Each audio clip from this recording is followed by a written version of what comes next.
할렐루야. 오늘 말씀을 통해서 신앙의 진정성을 회복합시다 라는 제목으로 말씀을 나누도록 하겠습니다. 제가 최근에 읽었던 책 중에 나는 인생에서 중요한 것만 남기기로 했다라는 책이 있어요. 에리카 라인이라는 분이 쓴 책인데, 이 부제로 단순한 삶이 불러온 극적인 변화, 이 내용은 신경 끄기의 기술이라는 책과 맥락을 같이 하는데, 이 단순한 삶, 미니멀리즘을 어떻게 이루어 갈 것인가라는 글을 썼습니다. 여기에 보면 한 예가 하나 나오는데, 핀볼 게임이 등장을 하는데요. 이 핀볼 게임은 우리가 이렇게 구슬을 탁 헹구면, 나는 이제 구슬이 내려오지 않도록 막 치어 올리고, 또 그 위에 있는 이 경기장 같은 곳에서는 구슬이 이 반작용을 해서 밑으로 내려보내는 그런 게임과 같은 인생이다라고 표현을 하고 있습니다. 우리는 자꾸만 위로 튕겨 보내는데, 그 위쪽에서는 환경들은 우리의 인생이 엉망진창이 되도록 자꾸만 튕겨낸다는 거죠. 그래서 뭔가 제대로 하고 싶어도 제대로 잘 안 되는 게 우리의 인생인데, 그런 인생을 어떻게 하면 제대로 된 인생으로 바꿀 수 있을까? 많은 사람이 고민을 하는데, 이분도 그것에 대한 고민의 결정판으로 몇 가지를 제시하는데요. 그 하나가 중요한 것을 집중하라라는 것, 그리고 또 자기가 버릴 것을 아주 과감하게 버려야 되는데, 그 버릴 기준을 잘 잡아야 된다는 거예요. 그 하나의 예가 바로 이 진정성이라고 이야기를 합니다. 정말 내가 좋아하고 중요하게 여기는가, 아니면은 다른 사람들의 이목이나 다른 사람들이 좋다 하니까 거기에 따라가 가지고 진정성 없이 그것이 중요하다고 여기는 그것 붙들고 있지 않는가. 어떤 사람은 우리 집에 있는 아주 중요하게 여기는 뭐 가구를 중요하게 여길 수 있지만, 어떤 사람은 가구가 아무 의미가 없는 사람도 있어요. 그러니까 내가 원하는 것과 다른 사람이 원하는 것은 차이가 있다는 거예요. 그래서 우리는 중요한 것을 집중해야 되는데, 그것에 이 진정성이라는 게 아주 중요한 요소를 갖고 있다는 겁니다.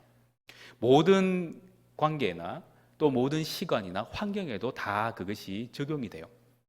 특히 우리의 관계를 생각해 보면, 사람 한 번 잘 만나면, 제대로 한 번 딱 걸리면은 그 어떤 것보다도 강력한 의미를 가집니다. 인생을 바로 역전을 시키죠. 그래서 사람과의 관계도 이 진정성이라는 게 필요하다는 겁니다. 우리의 만남이 제대로 된 진정성 있는 만남을 딱 가지면 우리의 인생에 새로운 도약이 일어날 수 있다라는 거예요. 하나님께서 우리에게 사람을 만날 수 있는 복을 주시는데, 이 세상을 한번 살펴봐도 이 만남을 제대로만 가지면 한 사람이 제대로 세워지고요, 또 한 사람이 제대로 세워지는 그 만남을 통해서 역사를 바꾸는 일들이 벌어집니다. 우리나라를 봐도 그래요. 태계 이황이 고봉 기대성을 이렇게 만나서 이 조선 시대에 아주 유명한 철학을 만들어냅니다. 그들이 열심히 편지를 주고받으면서 놀라운 철학의 사조를 하나 만들어내요. 우리가 잘 아는 이순신과 또 거기에 행정가였던 유성룡이 만나서 조선을 임진왜란에서 구출해내는 그런 역사를 이루어갑니다. 그뿐만 아니라 이 기생 황진이가 서경덕을 만나서 시를 만들어내므로 문학이 만들어진다는 사실입니다. 이렇듯 역사 속의 인물들도 자기들이 가지고 있는 환경 속에서 어떤 사람을 만나느냐, 그것이 그 역사를 만들고 문화를 만들고 또한 그 분위기를 만들어 가는 거예요.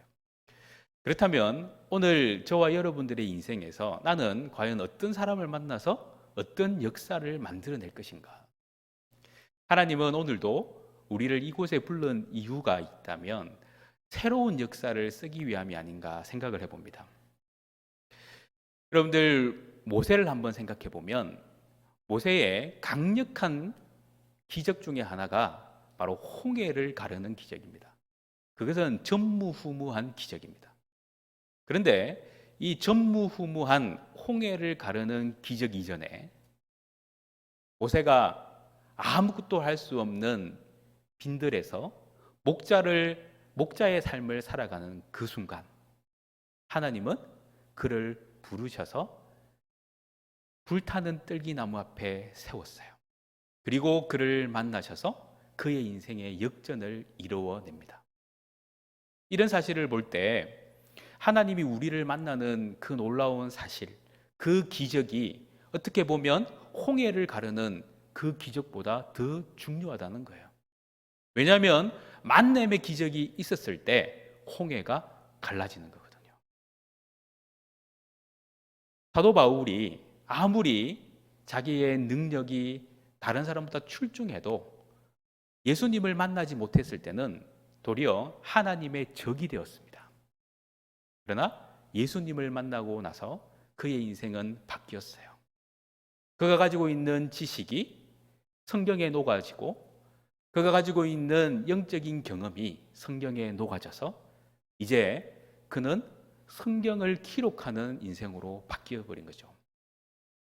오늘 우리가 신앙생활을 한다는 것, 이것은 나의 인생이 하루하루 살아가는 것을 의미하기도 하지만 하나님의 입장에서 볼 때는 우리의 신앙생활이 단순한 종교적인 행사가 아니라 나의 인생을 완전히 바꿀 수 있는 극적인 기적의 역사와 같은 변화를 하나님이 원하시지 않을까 생각을 해봅니다. 그래서 오늘 우리는 하나님이 나에게 무엇을 원하시는가? 나의 신앙에 과연 어떤 관점을 원하시는가? 이걸 좀 발견하는 시간이 되었으면 좋겠어요. 감리교를 창설한 존 웨슬레 목사님은 아주 유명한, 그 당시에도 유명한 젊은이였습니다. 그는 성공의 성직자의 아들이었고 옥스포드 출신이었어요. 엘리트였습니다.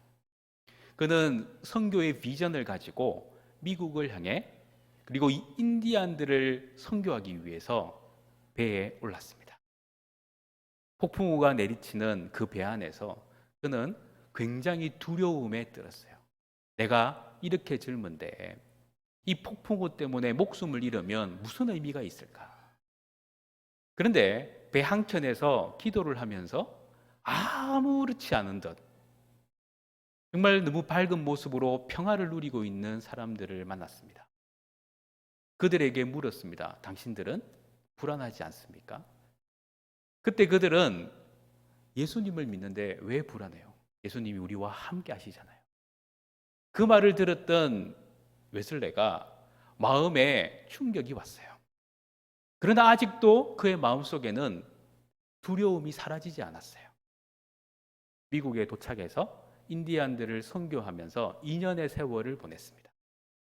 너무 힘들어서 이제 선교 사역을 접어야겠구나 하고 다시 배에 올라서 이제 영국으로 돌아가는 길이었습니다.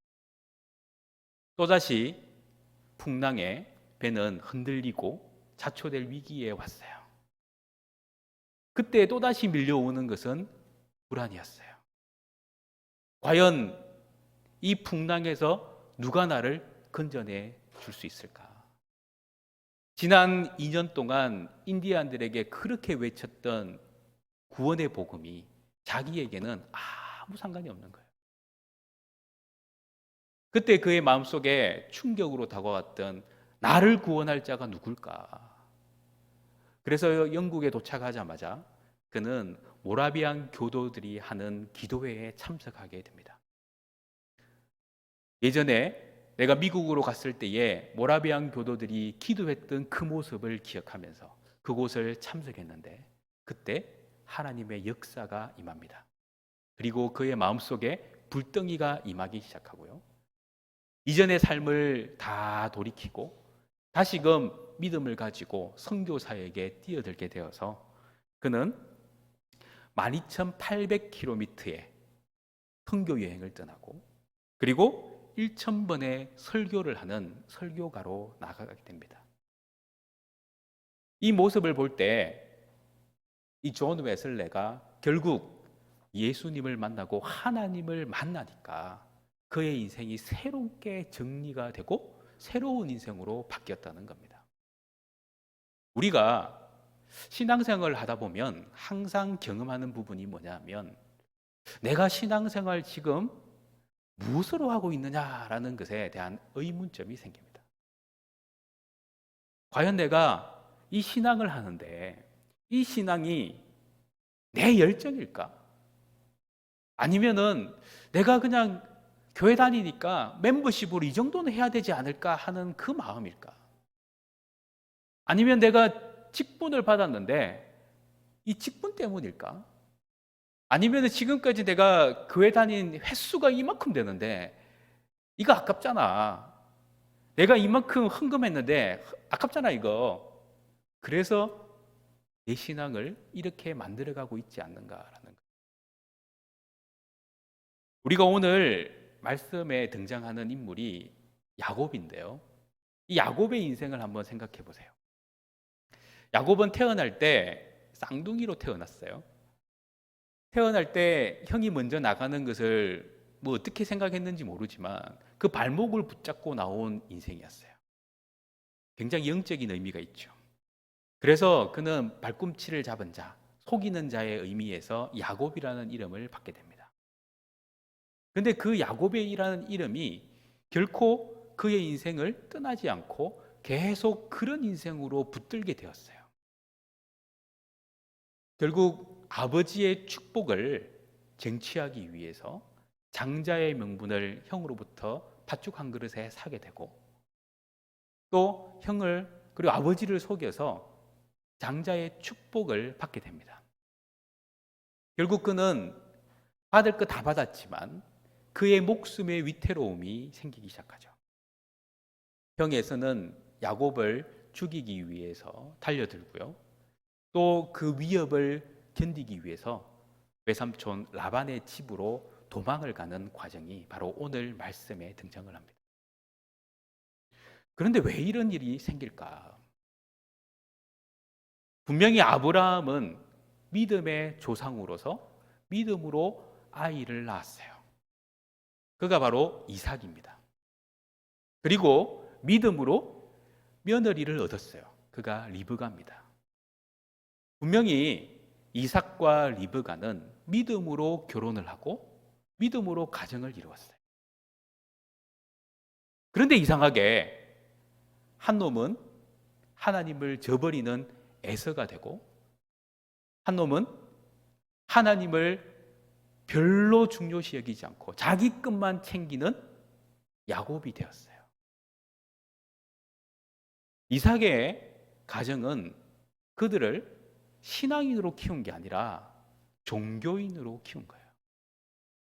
예배는 드리는데 하나님 없는 예배를 드리게 만들었어요. 함께 기도는 하는데 하나님이 우리에게 주신 은혜와 그 사명을 도무지 이해할 수 없도록 그들을 키웠던 거예요. 과연 우리의 인생을 한번 생각해 보면서 여러분들의 자녀, 아니 나에게 속해 있는 사람들을 과연 교회는 데리고 오지만 그들을 위해서 신앙을 가르치고 하나님을 가르친 적이 있는가라는 걸 한번 돌아봐야 됩니다.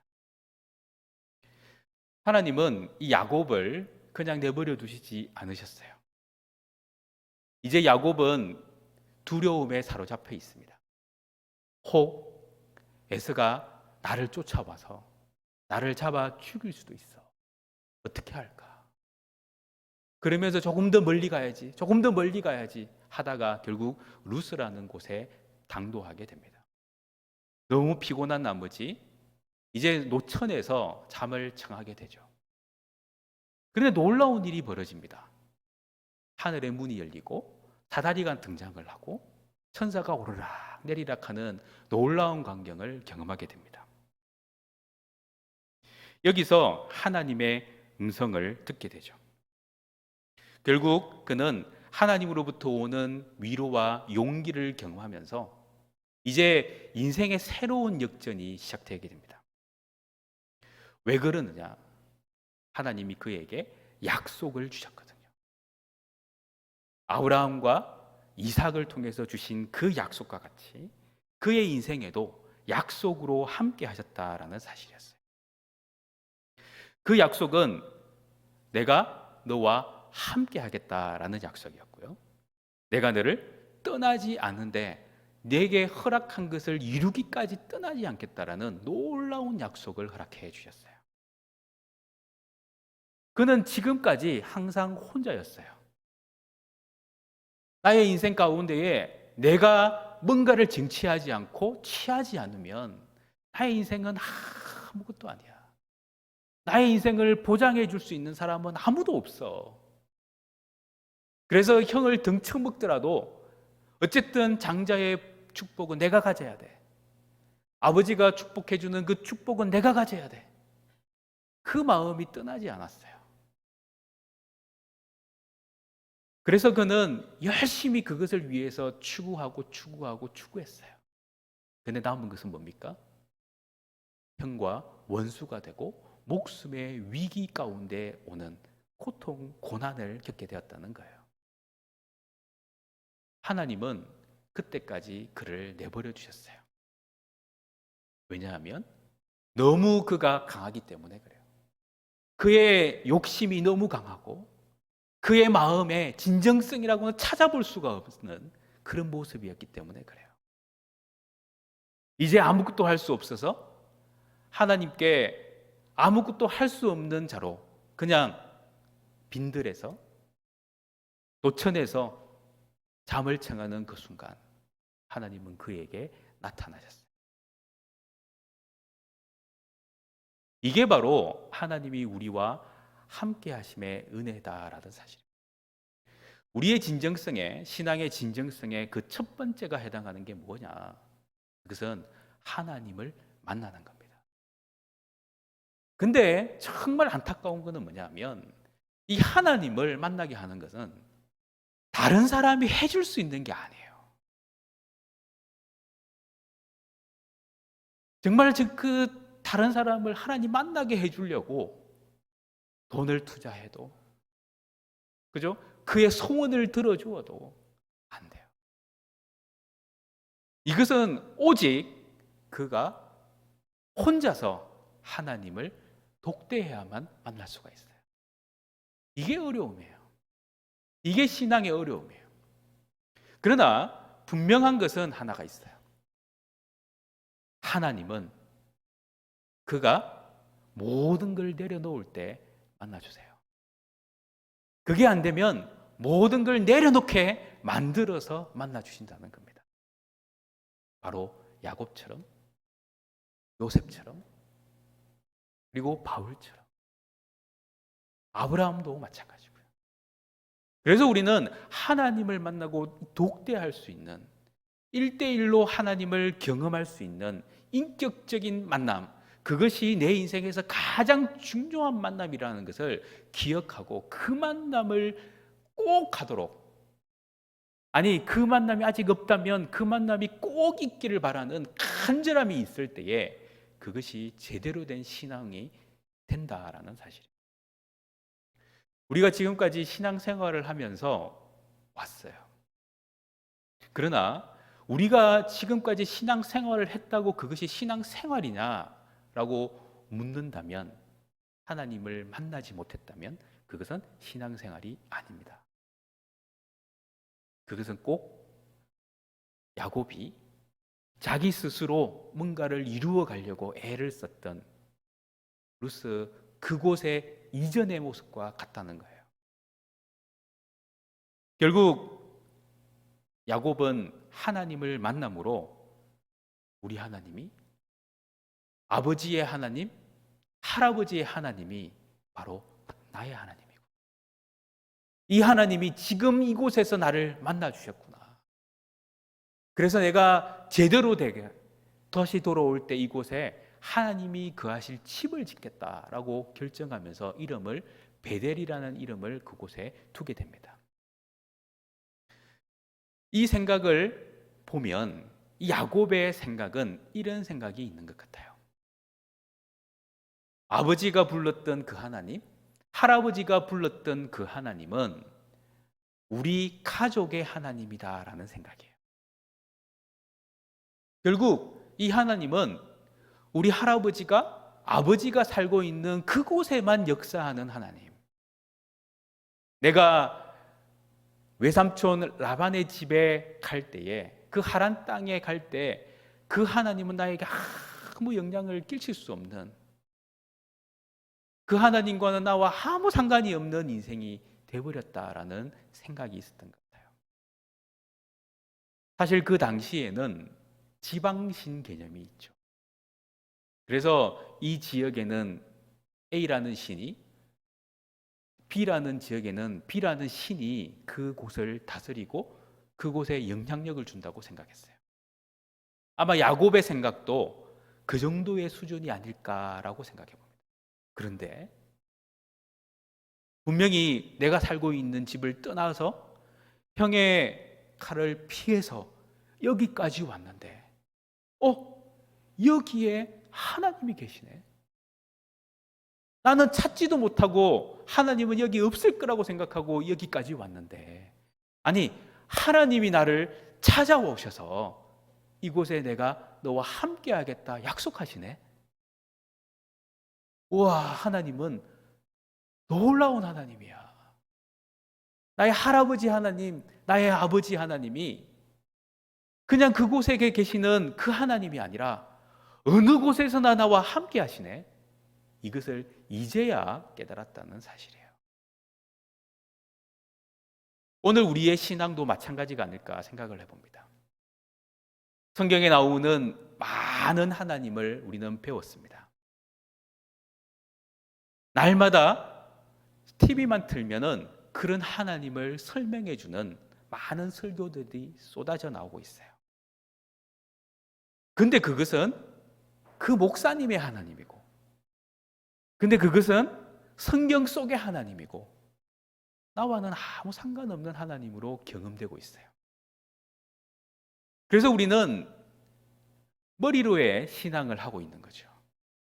알고는 있는데 그것이 가슴으로 바뀌는 현상들은 여전히 일어나지 않고 있어요. 그래서 고난이 오면, 에이구, 우리 하나님은 나를 버렸어. 난 우리 하나님이라 말하기도 싫어. 저 하나님은 우리 목사님의 하나님이고, 저 하나님은 우리 장로님의 하나님이고, 저 하나님은 우리 권사님의 하나님이야. 나하고는 아무 상관이 없어. 이게 바로 우리의 고백이 된 거예요. 이것은 야곱의 고백이었어요. 아니, 야곱의 신앙이었어요. 그것은 신앙이 아닌 것이었어요. 이제 이 야곱은 신앙을 발견하게 되었어요. 하나님이 나를 찾아오시고, 내가 이렇게 도망을 왔는데도 불구하고 나를 찾아오시고, 이렇게 나는 혼자 있다고 생각했는데 나를 찾아오셔서 너는 혼자가 아니라 내가 너와 함께 하겠다. 내게 약속한 그 복이 임할 때까지 너를 떠나지 않겠다 약속해 주셨다는 겁니다. 우리의 신앙의 진정성이 어디에 있습니까? 머리로 신앙하는 우리 성도님들이 계시다면 이제 그 진정성을 펼치세요. 하나님, 저는 머리로만 신앙생활했어요. 이해는 되는데 가슴으로 믿어지지 않아요. 하나님은 저 멀리 계신 것 같아요. 예수님의 보혈이 아직까지도 내 마음속에 다가오지 않아요. 성령님을 부르지만 성령님은 그냥 신기루 같아요. 여러분들의 고백이 있어야 되는 거예요. 그 고백이 하나님의 경험으로, 그리스도의 보혈의 능력으로, 성령님의 새로운 능력으로 임해야 된다는 사실입니다. 우리의 신앙에 새로운 진정성이 있어야 됩니다. 과연 내가 머리로 아는 그 하나님, 그게 진정한 내 가슴 속에 파고들어서 나의 인격으로 완성되느냐? 그 신앙이 회복되어야 하는 거예요. 이제 우리가 큐티 학교를 하고 있습니다. 큐티 학교를 하면서 몇 통의 카톡을 받은 적이 있는데요. 그 중에 한 분이 그런 고백을 합니다. 지금까지 이렇게 열심히 삶을 살아왔는데 하나님 말씀을 큐티한다는 게 부담스럽다는 거예요. 왜냐하면 지금까지 열심히 살아온 것과 내가 큐티하는 것이 따로 논다는 거예요. 고민이에요. 과연 큐티를 하면 인생이 바뀔까? 과연 큐티를 한다고 지금까지 내가 열심히 살아왔는데도 잘 안 되는 내 인생이 갑자기 변화를 일으킬 수 있을까? 고민이에요. 근데 야곱이 보여주고 있어요. 우리의 인생은 내가 아무리 애를 쓴다고 바뀌는 게 아니라 하나님이 역사를 하셔야 돼요. 그 하나님의 역사의 가장 중심은 내가 하나님을 만나는 거예요. 내가 하나님을 눈물 나도록 만나야 되는 거예요. 내가 하나님을 가슴 뜨겁게 만나야 되는 거예요. 내가 하나님을 지금까지 경험할 수 없었던 그 만남보다 더 소중하다라고 생각할 수 있도록 만나는 거예요. 그때 우리의 인생은 바뀌는 거예요. 야곱이 놀랐습니다. 하나님의 이런 놀라운 경험, 임마누엘 하나님을 경험하고 나니까 이제는 이 하나님을 매일 만나야겠구나. 이 하나님을 날마다 경험해야겠구나. 이 하나님을 날마다 동행하면서 살아야겠구나. 그렇게 변화를 일으킨 거예요. 그래서 그는 결단을 합니다. 18절 말씀해 보면 이렇게 표현합니다. 야곱이 아침에 일찍이 일어나 베개로 삼았던 돌을 가져다가 기둥으로 세우고 그 위에 기름을 붓고. 저는 이 말씀을 보면서 순간 이런 생각이 들었어요. 여러분들 한번 생각을 해보세요. 지금 개나리 보찜을 치고 여행을 떠나는 게 아니라 도망을 치고 있어요. 형이 나를 죽이려고 언제든지 쫓아올 수 있는 그 상황에 어쨌든 더 멀리 가기 위해서는 짐이 줄어야 돼요. 최소한의 짐만 들고 가야 돼요. 그런데 그가 짊어지고 가는 그 보침 안에 기름이 있어요. 근데 그 기름이 얼마나 있겠어요? 그 기름이 과연 어떤 의미를 가질까? 그 당시에는 통용되는 어떻게 보면 이 화폐의 어떤 수단으로 기름을 사용했어요. 기름이 돈이에요. 근데 이 기름을 부어서 하나님께 소위 말하는 제사를 드리는 거예요. 하나님을 경배하는 거예요. 그것도 아무도 알아주지 않는 노천에서. 지금과 같이 우리가 예배당이 있어서 이렇게 예배를 드리러 나올 때 헌금 봉투에다가 100만 원 넣어가지고 내면서 내 이름 딱 적고 100만 원 딱 써가지고 내면은 그래도 뽀대는 나잖아요. 그런데 지금 야곱의 그 상황에서는 뽀대가 어디 있어요? 아무것도 없어요. 그냥 돌만 있어요. 누가 이곳에 와서 뭐 그 돌을 뒤집어 놔도 누가 말할 수 있는 사람 아무도 없어요. 나는 이 땅의 주인도 아니에요.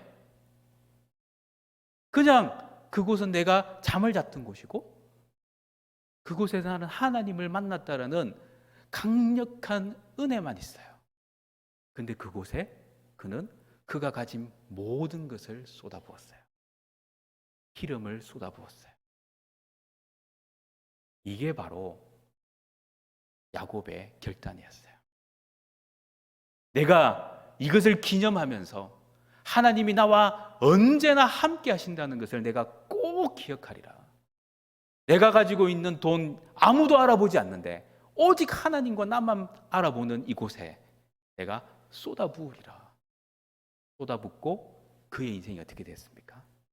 하나님의 놀라운 축복 가운데 그의 인생이 계속적으로 부흥을 하고 결국 창세기 30장 43절 말씀이에요. 이에 그 사람이 매우 번창하여 양떼와 노비와 낙타와 나귀가 많았더라. 얼마나 번창했는지. 개나리 보찜 하나 들고 있는 그 인생이 이제는 큰 양떼와 종과 낙타와 나귀를 가진 인생으로 바뀌어 버린 거예요. 우리는 하나님의 복을 받기 위해서 기름을 붓는 야곱을 본 게 아닙니다. 야곱은 하나님을 만난 그 감동, 그 은혜가 나의 인생에 계속해서 이어지기를 바라는 마음으로 아무도 알아보지 않는, 아무도 관심을 갖지 않는 그 노천에서 기름을 부어서 하나님을 높였어요. 그게 바로 야곱의 진정성입니다. 우리 성도님들의 신앙의 진정성은 어디에 있습니까? 사람들이 보고 관심을 가지는 데에 일끔흥금하고 그곳에 좀 나타나가지고 일하는 것처럼 하는 혹시 그런 모습이 내 안에 있었다면 그걸 완전히 버리셔야 돼요. 그것은 신앙이 아닙니다. 진정한 신앙은 하나님과 나만 아는 그것을 하나님 앞에 드리는 거예요. 그게 여러분의 전 재산이 되더라도, 그게 내 생명이 되더라도 그것을 드리면서 결단할 때 하나님은 나의 신앙을 진정성 있게 보시고 나와 함께 하신다는 사실입니다. 히브리서 11장 말씀에 보면 믿음의 사람들이 등장을 합니다. 믿음의 사람들이 등장할 때에 야곱을 어떤 믿음의 사람으로 표현하느냐 참 중요하겠죠. 히브리서 11장 21절 말씀에 보면 믿음으로 야곱은 죽을 때에 요셉의 각 아들에게 축복하고 그 지팡이 머리에 의지하여 경배하였으며 라고 표현하고 있어요. 야곱의 믿음은 죽을 때 등장을 해요. 저는 이 말씀을 묵상하면서 아주 이 말씀에 깊은 은혜를 받았어요. 그 이유가 뭐냐 하면 야곱은 결국 그 죽음조차도 하나님께서 믿음으로 받아주셨다는 사실이에요. 그 믿음이 어떤 믿음이었냐면은 요셉의 각 아들을 축복하고 축복의 인생이 되었다는 거죠. 그리고 지팡이 머리, 바로 지팡이 머리는 무엇을 의미하겠어요? 예수 그리스도, 왕이신 하나님. 그 하나님을 결국 경배하면서 죽음을 맞이하는, 결국 그의 인생은 다 의미 없고 오직 하나님만 그의 인생에 남아버리는 그런 삶으로 기결이 되었다는 사실. 우리가 천국에 가는 그 순간에, 아니 천국 앞에서 하나님이, 예수님이 여러분들을 만나실 때 우리의 마지막을 박수치면서 만날 수 있는 그 인생, 그게 바로 야곱의 인생이 아닌가 생각을 해봅니다. 지금까지 내가 드렸던 그 수많은 일들, 헌금, 사역, 사명, 그게 중요한 게 아니라 나의 마지막 그 죽음이 하나님이 가장 넘버원이라고 칭할 수 있는 그 사람, 그게 바로 신앙의 진정성을 가진 믿음의 사람이 아닌가 생각해 봅니다. 오늘 우리 성도님들 가슴에 손을 얹고 한번 생각해 보시기 바랍니다. 과연 나는 제대로 된 신앙을 가지고 있었나? 정말 내가 신앙의 연수는 갖고 있지만 눈물겹게 하나님 만난 적이 몇 번이었나? 하나님이 나와 함께 하신다는 수많은 설교와 말씀을 들었음에도 불구하고 하나님이 진짜 나와 함께 하심을 날마다 고백할 수 있나? 그 믿음의 고백, 그 진정성이 여러분 삶 속에 다시금 회복되기를 바랍니다.